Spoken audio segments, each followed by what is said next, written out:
In this video, I'm gonna be unboxing my book, opening another fun package, and doing a bit of a Q&A with you. I'll be answering all your questions that you asked over on Instagram, a bit about the publishing process, the making process. Let's get into it. Hey guys, today is a wonderful day because I have not one, but two packages from my publisher, and I'm fairly certain I know what both of them are. I've been waiting so impatiently for copies of my new book, Summer Crochet, and I'm pretty sure that's what this box is in front of me. And I also have another package, which is, I think, a bunch of bookmarks. All I know is they're bookmarks, kind of like promo for my book, and that's something different that I didn't have in my first book. They never offered any type of other promotional items like that, so I'm really excited to open them. Let's just get started. I can't wait any longer. Here they are. Big old box of what I think is books. Don't know what else it could be. And this should be the promo item. I need scissors. Hold on. Like, what should we open first? I don't even know. The books. We're gonna do the books first. Okay.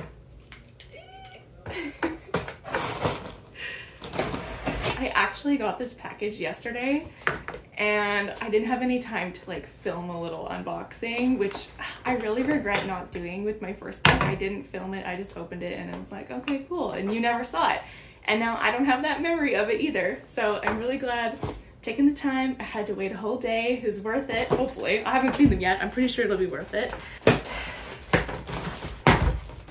Oh my gosh, why am I scared?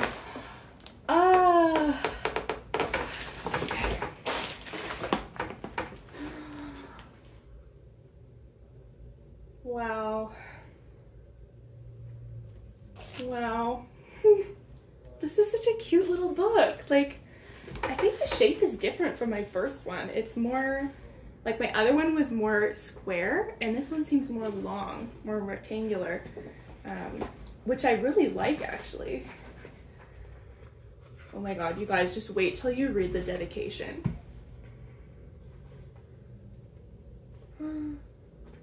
Oh, wow.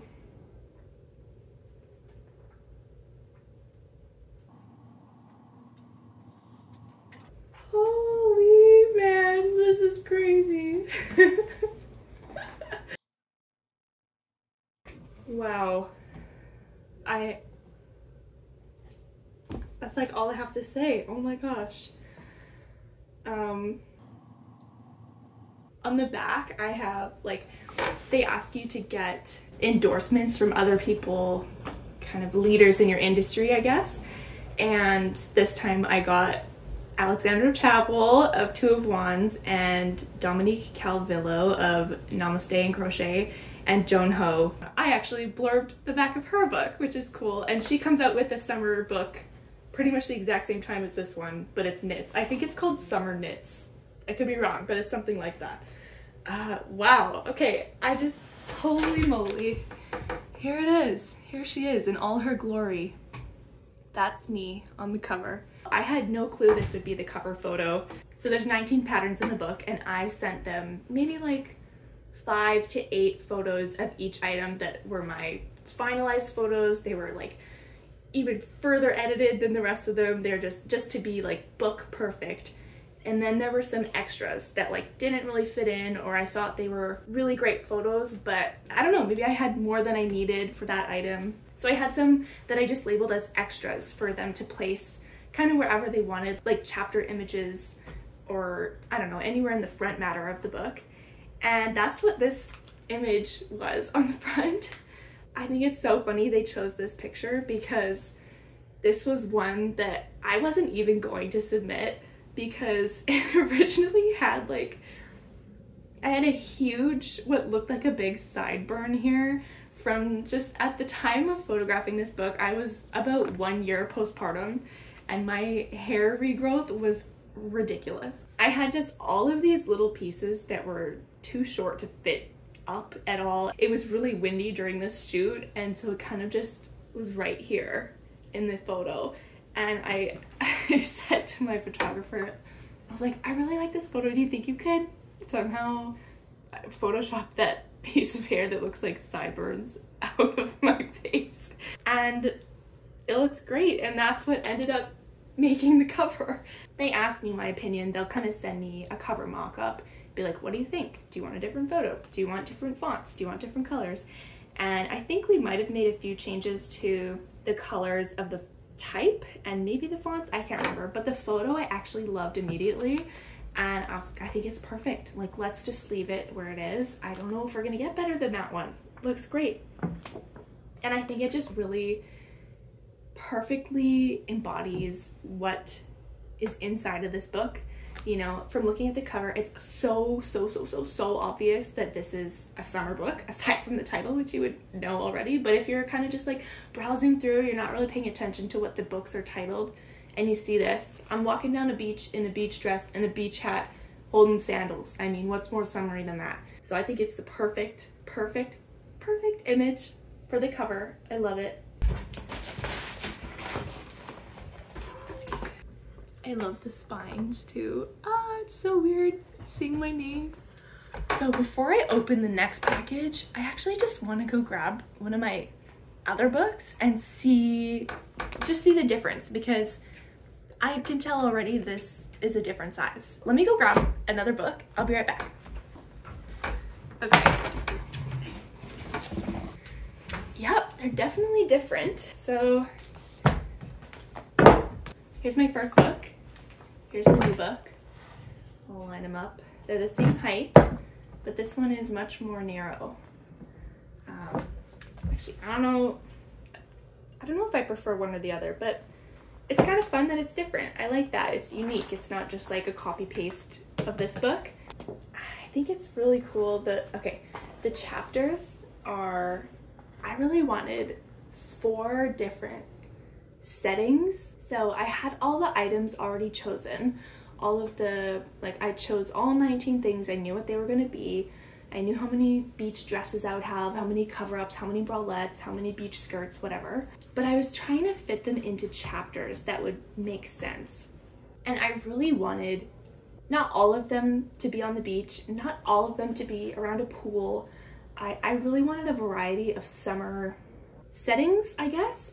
So I wanted some to look like the desert, or to be shot in the desert, some to be beachy with like the ocean behind me, and then I wanted one that felt like a poolside kind of thing, and then I wanted one that felt like stuff you would wear on vacation, like at a resort. So the 4 chapters. 1, poolside lounging. Summer essentials designed for your next pool party. Chapter 2, resort wear. Cabana chic pieces designed for your next tropical vacation. Chapter 3, beach day, bohemian-inspired beach essentials to slip on after a dip in the ocean. That's a mouthful, hey? And Chapter 4, desert heat, rich textures inspired by Southwest festival fashion. I love them. I think that's great, and that's why on this trip, on this photo shoot trip to shoot the book, that's why we had so many different locations. That's why I chose California. That's why we just had so many trips within this trip. There was a lot of road tripping, okay? There was a lot of traveling. And honestly, I think it's worth it because the photos in this book just give such a variety, and it doesn't all look like it's shot in the same place. It's not. And I just think it really adds to the depth of the book, you know? It's really cool. And I'll show you a couple of my models. If you follow me on Instagram, you would have seen them already. I think I've shown all 3 of them. This is Sarah. Oh my god, I love this picture so much. Stunning. Oh, and her sister, Rebecca, right here. Again, stunning. Where is Carol? Okay, Carol is right here. Like, oh my gosh, they're perfect. They're just so perfect. Okay, I feel like really in the mood to talk about this book now, so maybe I'll just do the Q&A. I'll have to go pull up the questions, and then, yeah, I think I'm ready to do that now. Let's do that, okay? So you hang on, I'll be back. Okay guys, I got a cup of coffee, printed out some of your questions, and I'm ready to start this Q&A. I hope that you can't hear my fiance on the phone downstairs. He works like just below this and he takes a lot of calls, so hopefully you can't hear that. Anyways, I'm gonna break this section down into, like, some of these questions are about the publishing aspect and others are about the book specifically. So I think I'll start with the publishing because I think that's exciting and that's like what you guys really want to know. Let's start with, okay, is writing a book financially worth it or more for street cred? Good question. For my first book, I thought of this as well, and I didn't know how well it would do. I didn't know if my audience would even be interested in a book. I also wondered about the fact that most patterns are digital, so how well would a print book do? I had all those questions, and I'll tell you, for my first book, it was very much financially worth it, like very much.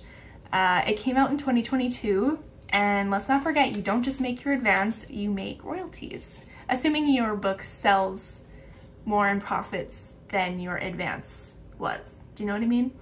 So if you're paid, let's say you were paid like $5,000 in your advance, and then the book comes out, you don't make any money in addition to that until your percentage or your royalties exceed that $5,000 or like whatever your advance was. You know what I mean?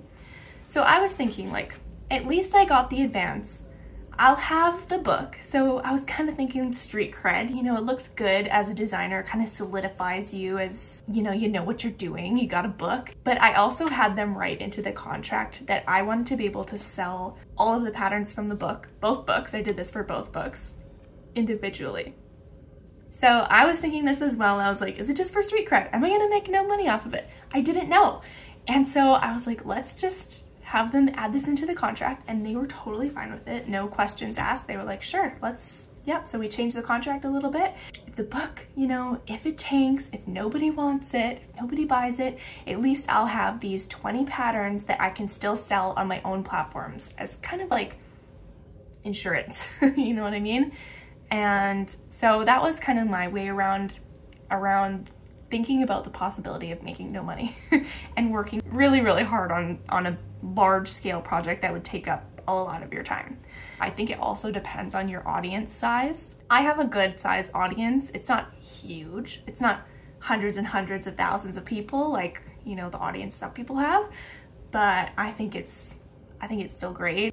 I do know some people that published with my same publisher who had a smaller audience and didn't promote their book very much, and they felt like it wasn't worth it for them. So I've talked to people with very different experiences, but I think if you spend the time promoting your book, doing your part in marketing it and doing everything you can to get it in front of as many eyes as possible, based on my experience, it can be very good. It's a big chunk of my annual income. And then a fun part of the first book for Modern Crochet Sweaters, a German publisher bought the rights to it, I guess, and translated it. So that's like a totally separate book that's added onto my my list of publications, which is really cool. And now I'll have another book added on. So yes, it was financially worth it. But if it tanked, I would still be glad I did it because the book turned out beautiful, and you have that for the rest of your life. You have that for however long it's on the bookshelves, however long your Amazon listing is out for. You can sell it on your own website. If you're a designer, it's such a great addition to your library. I don't know, it just makes me feel like an industry leader, sort of, having it. I don't know. It's just a really nice bonus item to have, even sell it on your own platforms and stuff. So yeah. Okay, enough of that. I keep talking in circles here. Let's see. Okay, we're talking about money here. Okay, will you be able to share how much you were paid? If not, provide the going rate for it. I will tell you. I'll tell you. I was wondering, like, will I tell them? Yeah, I'll tell you. So the advance amount for my first book was 6,000 or 7,000 US, and then there was an equal. So like one was 6,000 and then the photography budget was 7,000, or vice versa. I'm mixing them up, but it was 6,000 and 7,000.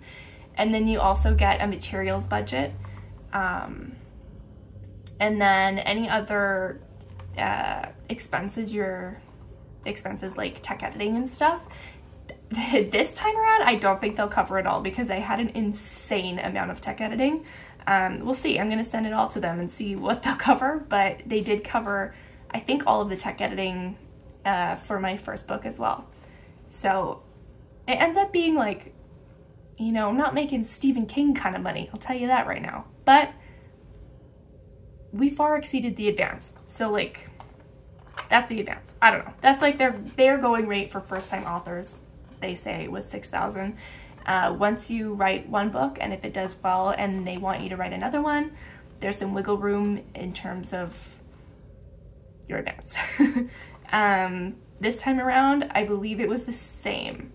Yeah, because like really, as long as you know you're gonna make more than your advance, like it doesn't really matter how much of it I get now and how much of it I get later.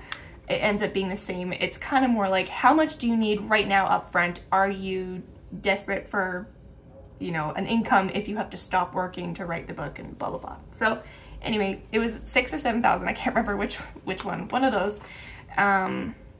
Yeah, so that's kind of like your guaranteed amount of money if your book doesn't, say your book didn't do well, and your portion of the like your royalties didn't exceed your advance, at least you're guaranteed the advance. So you have to decide whether it's worth it for you or not. For me, it was. I also have a passive income business as well, so I'm not having to really work any less or have my income change while I took a pause and wrote the book. So, which I'm very lucky for, obviously. Okay. If approached by a potential publisher, what to look for in legitimacy and not scams? I guess I would look to see what other books they published, and if you're concerned, I would contact those authors and see what their experience was like. My experience for both books has been great. I don't have really any complaints.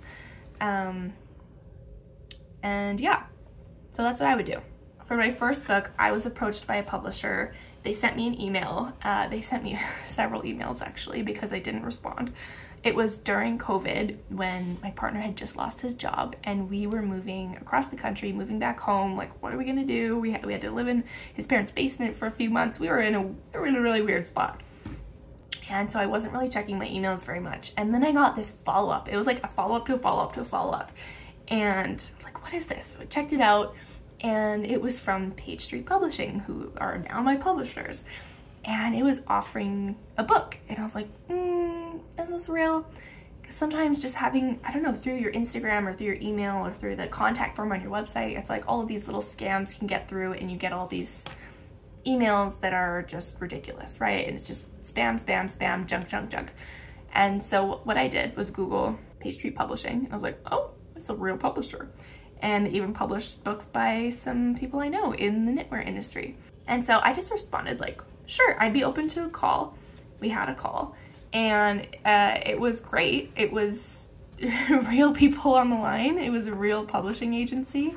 And yeah, we pretty much in that first initial phone call narrowed it down as to what the book topic would be, what I think my audience would like the best. And at the time for my first book, it was sweaters, because I had just had like an immense success with the rosebud raglan and the chainette turtleneck and a bunch of little kind of more beginner sweater patterns that I came out with. And so I was like, I feel like I should run with this. Let's do sweaters. And I think opposed to knitting, it should be crochet. Most of my audience is crochet. Most of my audience are crocheters. And yeah, so we were like, cool, it'll be a crochet sweater book. Once we kind of established that on the call, then it was my turn to submit a sample pattern and a sample table of contents. So all I had to do was come up with table of contents, the chapters, and one pattern for them to kind of review and then give me any notes on formatting or like adding more detail to things or schematics, and just like basically formatting stuff so that I know how to format the remainder of the patterns in the book, which was very helpful. Yeah, and then so I did that, submitted a pattern. The pattern I submitted for Modern Crochet Sweaters as the sample pattern was the Maple Grove cardigan. The sample pattern I submitted for this book was the Tropical Beach Dress or Beach Tank. The next question was, do you get all of the yarn for the book as yarn support, or do you pay for it? So like I said, you get a materials budget, which would cover, in my case as a knitting crochet book, would cover the yarn. So I had some yarn on hand already. I used to have this contract, sort of like an influencer type contract with We Crochet, and I did have some leftover yarn from that. So I did use some for my stash, and I also purchased some other things on Amazon, like rings for the bag handles, and some other things like leather bits and things that were added to other bags, and yeah, and yarn. I think it would have covered all of the yarn, to be honest. I haven't actually done that calculation yet. It ends up just being a check they send you, and then you know, so I think I got the check probably after I bought most of the yarn for the book, but yes, so it is covered. And also most yarn companies, if you tell them you're writing a book and you would like yarn support, I don't know of any yarn company that would say no to that. I did get from Lion Brand, they sent me some yarn for the book, and We Crochet also sent me some yarn for the book. And Hobie, I think I do have a contact at Hobie, but I bought the yarn at Hobie. And then one yarn was from We Are Knitters, and that was, they sent me that as well. So actually I would have to look back and see what yarn I bought. I think anything that I would have bought, any yarn I would have bought would have been like if I used up what I was sent and I needed a bit more, I would purchase extra ones.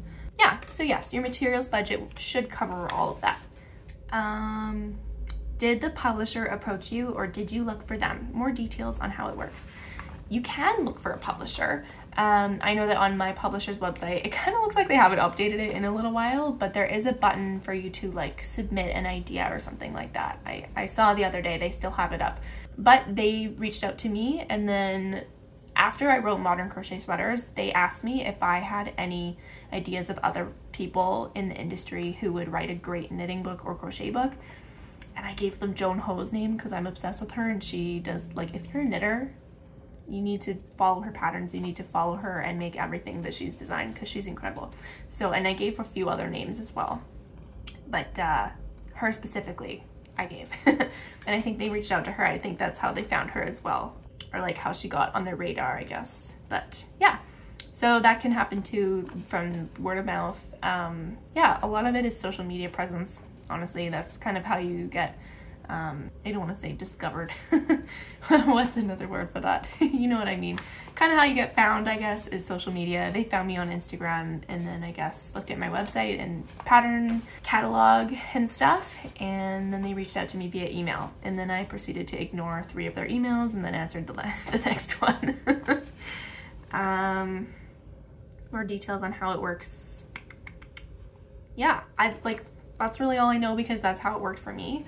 But I think most publishers, you can also submit ideas and contact them as well. But again, that's not what I did, so I can't tell you for sure.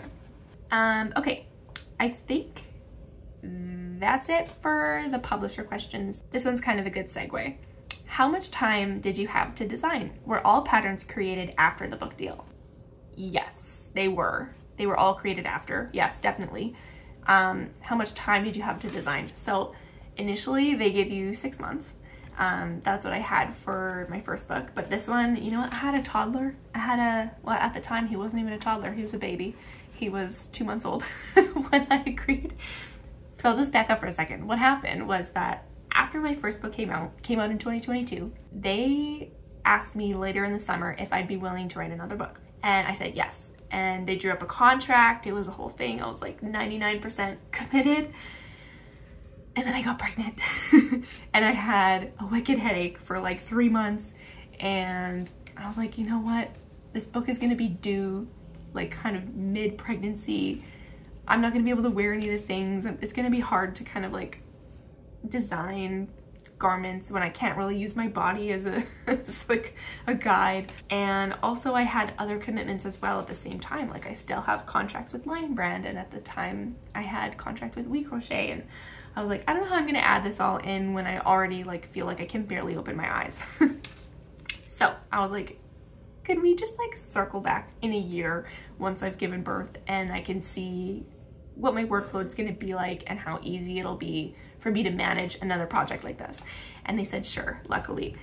And so in 2023, after Jack was born, I believe he was about 2 months old when I reached out to them and I was like, okay, I'm ready. I got this. I got an easy baby.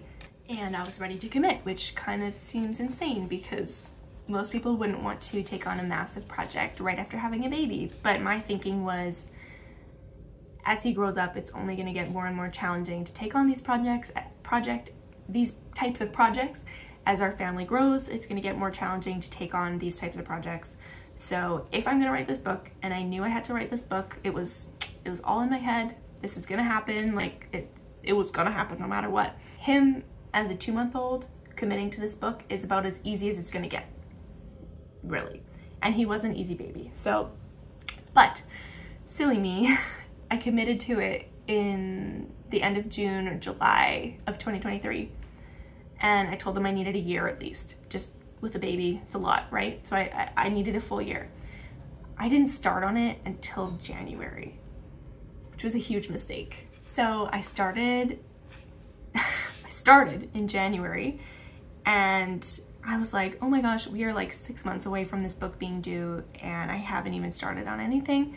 And so then I got my timeline figured out here. So I figured out when we're gonna shoot the book, when works for everybody, where do I want to shoot it. I figured out LA works because my photographer was already going to California at this specific time in May. So we were like, cool, let's just tag on to her trip. We'll add like 5 days ahead of her family vacation that she's going on and we'll do the book shoot. She could stay there with her family and then we'll leave. The shoot was in May and I had January, February, March, and April and like 3 days in May to create the whole book. And so that's what I did. I managed to get 19 patterns. We were not able to get a 20th in there. So this book has 19 and that's fine. Let's make her unique, you know? It doesn't have to be 20. Oh man, yeah, it was a lot of crocheting during Jack's nap time, crocheting all night long, computer work all night long. Basically anytime Jack was asleep, I was awake working. I knew this would be a temporary project. It's not forever.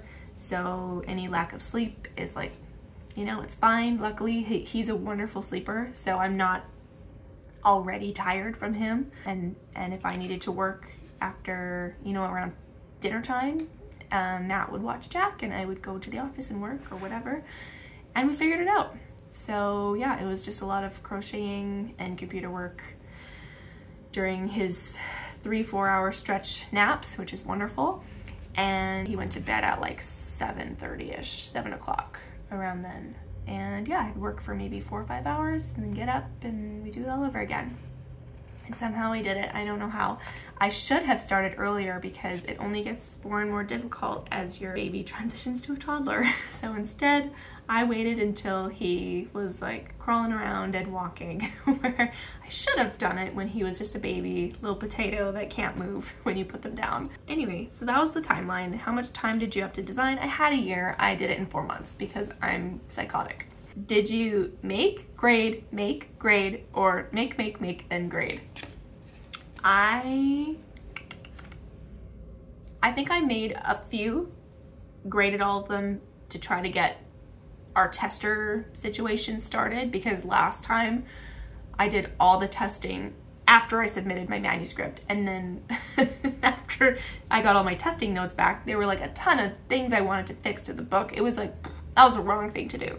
So this time I was like, I want to have the majority of the testing, if I can, all of it, done before the book is submitted. And I believe it was all done. I believe it was all done when the book was submitted. I think maybe 1 or 2 tests went over and I was able to make those notes into the manuscript anyways. Yeah, so I made a few and then did all the computer work for them.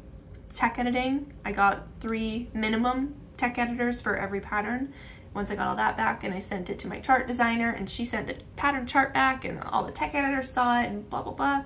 Then I sent it out to testers and then started a couple testing pools. So I had different tests running while I was making the next things. And then I would do a next batch of like 3 or 4 things and then do another tester call for those 3 or 4 things. Yes, now I'm remembering that's what I did. So it's kind of in between what this question is asking. I did not make and then grade, make and then grade. I kind of did like a make 3 things, grade 3 things, get all the testing done, and get those patterns wrapped up, then start on the next batch. That's kind of what I did. And I found it worked well for me. If I had the full year to actually work on it, I don't know if I would do it any different. Maybe I would. I probably would. Yeah, I'd probably make something, grade it, have that one all polished up, and then move on to the next. I think that would be a little bit easier, just so you don't have your head and your mind in like 7 or 8 different patterns at once, because that can be a lot. How did you land on a summer collection? What inspires your process? Okay, I always knew I would write a summer book because summer stuff is just like what I started with when I was crocheting.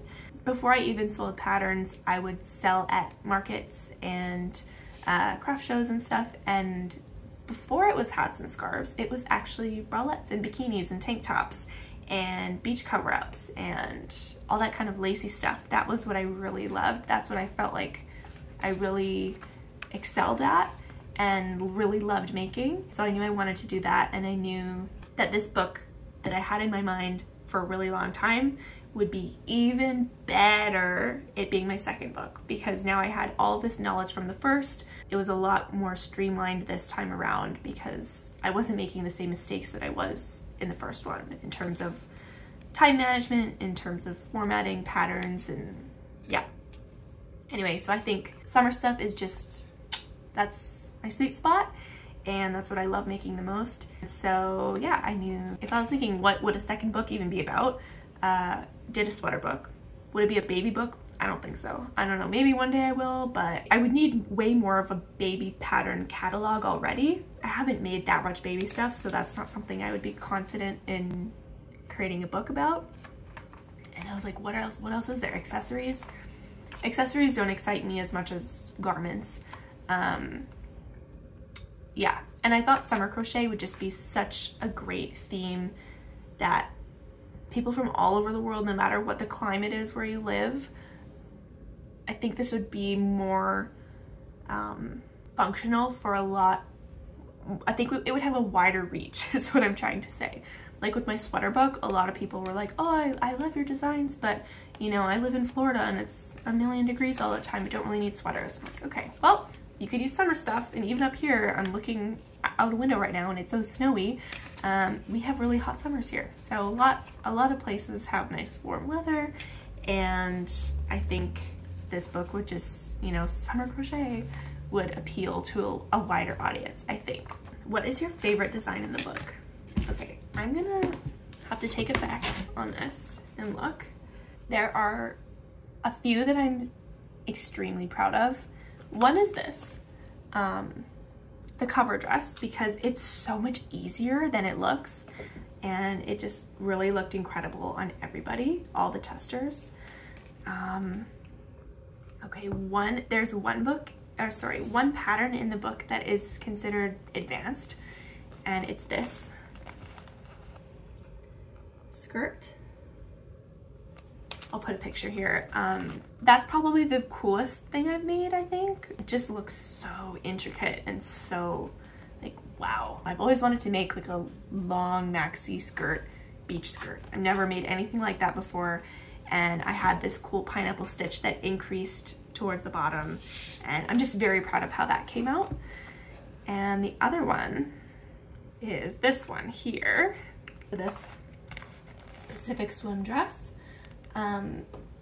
This dress is literally a tube, you guys. It's a tube. There's no shaping at all. It has, you work this like tube to whatever length you want. You add this cool wooden ring and some straps, and then along the, so like these edges on the back have like a stretchy cord through them so that it clings to your body. So this, it looks like a bodycon dress that kind of flares at the bottom. Looks like it has really intricate shaping, and it has none. I think it just is magic. That dress is magic, and I think it's beautiful. So I would say one of those 3. I cheated, I chose 3.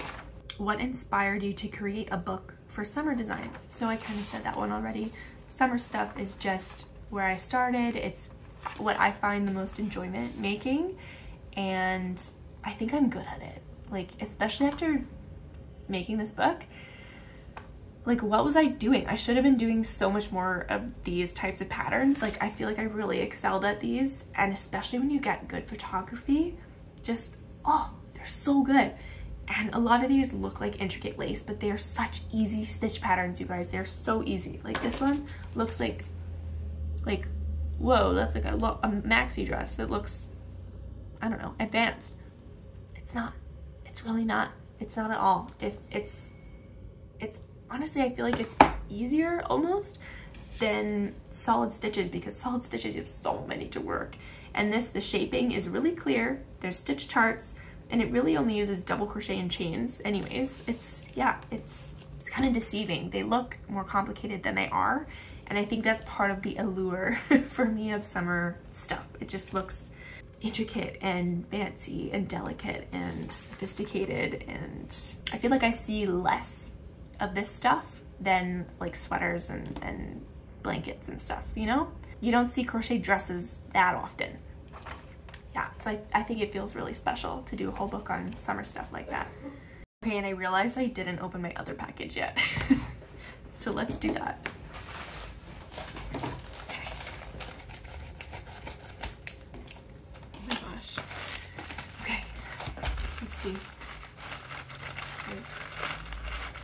Oh, there's lots of paper. Okay. Okay, here they are. I see there's lots in there. Okay. Let's take out a few. Oh, front and back. Okay. Oh my gosh. Okay, look at this.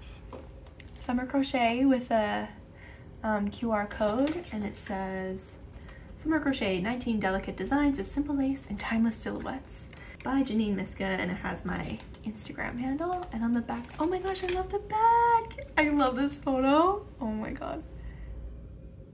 It says, enter your beachy crochet era with lightweight, breathable patterns, perfect for poolside lounging, festival weekends, and sun-soaked vacations. Wow, that's awesome. Oh my god. So everyone who orders a book from me will get one, obviously. That's really cool. There's a lot in here. Like, this is, you see all this?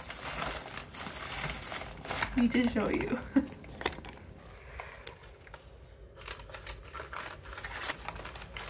This is a lot. That's a lot. Okay, well that was fun. Thanks for watching. Do you guys have any other questions? Leave them down below. I'm sorry I keep looking like over there. I shouldn't look over here. I should be looking here. I know it's been probably so annoying. So sorry about that. Yeah, thanks for watching.